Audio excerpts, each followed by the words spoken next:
Because the markets have been somewhat crazy. Some say they're a little bit unpredictable. Others saying, look, this is just a correction in the making. What are your thoughts?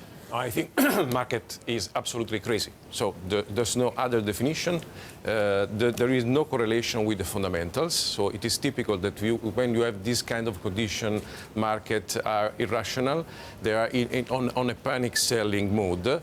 So I think that at the end, in some weeks, they will come back to the fundamentals of the situation. Probably fundamentals were not the one of 2 months ago. So probably it is correct to have minus 10%, but not minus 30, minus 35. It is absolutely out of any kind of reason. I mean, what are markets fearing? Because this is, so I have this debate almost every day on it, right? Where people say, well, look, there's such a disconnect between fundamentals and markets that they're wrong. And then others saying, in past crises, it's the markets that led the angst. They saw things which actually the real economy had not seen yet. No, sorry, it is probably a different story because we have not to enter in the self-fulfilling prophecy mood. So the real point is that market has to consider the fundamental. They have to move into a rational way on a period of time that is not a week, so in 2 or 3 months. At the end, if you look at the main driver for the acceleration or deceleration in different countries, you have something that can justify a variation of 10% in the bourse, not this kind of results. So if you look at China is 6% growth. Okay, it is not 7%, but it is 6%. USA, you can have some deceleration due to energy situation of the company related with oil price. Okay, but it is a deceleration. There will remain, in any case, a country with a 2% growth. Then you have implication of disposal from sovereign funds. Okay, but they have a lot of dividend, a lot of coupon coming from their shares, from their bonds.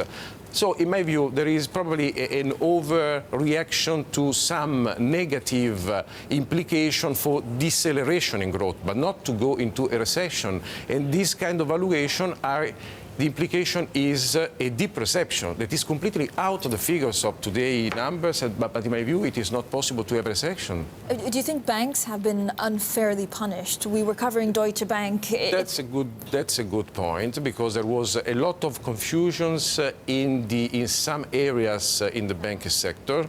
So you have focus on Germany, especially on Deutsche Bank. You have focuses on Italy on non-performing loans. And again, there was the result of confusion and miscommunication on the figures of the Italian banking sector. So there are areas of concern, but at the end, the situation is much better today than 2 or 3 months ago. So in my view, there is no fundamental reason to have this kind of devaluation of the share price of the banking system, the European banking system, but also U.S. banking system. But are you expecting more volatility? And actually, what can CEOs, and you're not in this case really, but what can CEOs or central banks do to try and assuage the market, or at least be more transparent about what exactly is going on? No, I think that there are probably 2 implication. One is on the central bank's attitude. They have to continue quantitative easing and probably not increase interest rate in the USA. So these are the 2 levers in which, in my view, they have to move. So give clear reassurance that liquidity will remain within the market. And this is a point very important, because at the end, it is the way in which you can create demand that could be in opposite on the selling proposition that is in the market. But liquidity, I mean, I've heard for 6 months, right, that liquidity may be an issue. Again, how do you stop those rumors? No, but liquidity, so the point of liquidity is that you can give liquidity to the market in order to increase real economy. So liquidity is not devoted to create the financial bubble. Liquidity is devoted to create real economy. And in reality, the result is improvement in real economy. Because if you look at the figures in Europe, we are not in a deceleration mode. We are in acceleration mode. And also at world level, IMF, the forecast is 3.1%. It is not 0. So acceleration in Europe is coming from quantitative easing. So it is not the results having a financial bubble, but having an increase in real economy. And Italy is the evidence moving from 0.8 to 1.4 is the result of some actions of the government, but also action coming from quantitative easing, devaluation of euro, internal demand consumption coming from confidence of families. So there are a lot of positive coming from quantitative easing that is not only monetary, it is real economy. And Carlo Messina, I want to talk about your bank in a couple of minutes, but it's so interesting to actually get your thoughts on how you see it. So there's a difference or dichotomy between fundamentals and the markets, yes. And yet the markets are following the price of oil almost blindly. Yes, yes. Why is that? So there is probably some points related with a clear reduction in revenues in some countries, some right. important countries. So it is true that they have a deceleration, and also companies related with kind of energy situation can have a deceleration. So there is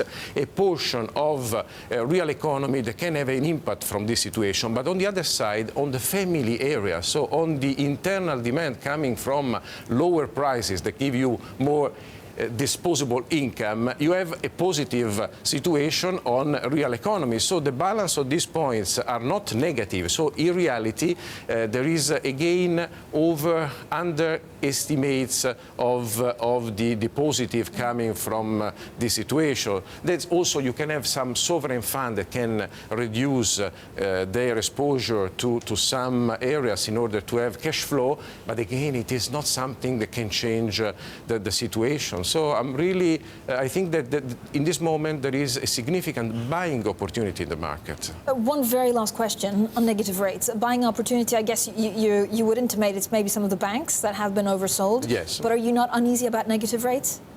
Absolutely not, because the negative rates environment hit the banking system in the last 3-4 years.